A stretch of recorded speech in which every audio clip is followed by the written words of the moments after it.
J'ai choisi deux photos. La première de 1972, c'est à la fin du conflit indo-pakistanais, du troisième conflit indo-pakistanais à Dacca. C'est pas encore le Bangladesh, ça le deviendra à la fin de l'année. Ils se tiennent bien droit. Il y a un qui porte un casque britannique qu'on connaît bien, donc il y a le passé colonial de la région qui est présent sur cette image. J'ai toujours été très étonné que les enfants jouent à la guerre.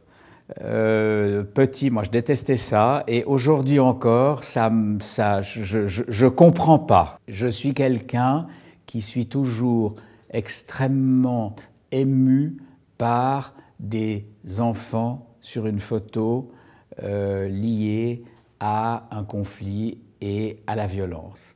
C'est pour ça que j'ai choisi une deuxième image ici, parce qu'elle a quelque chose d'assez amusant, cette image. Là, on est au Zimbabwe en 1979. Là aussi, ça s'appelle encore la Rhodésie, ça va s'appeler le Zimbabwe l'année suivante. Guerre civile. On voit ce petit enfant qui visiblement n'est pas très bien nourri. Et puis ce médecin du CICR qui, pour l'examiner, lui a demandé de tirer la langue. C'est difficile d'interpréter le visage de ce petit enfant. Est-ce qu'il est un peu inquiet? Est-ce qu'il trouve un peu curieux de tirer cette langue? En même temps, je suis ému par le fait que cet homme va s'en occuper, donc on est un peu rassuré sur l'avenir de cet enfant. Et puis on voit une infirmière blanche.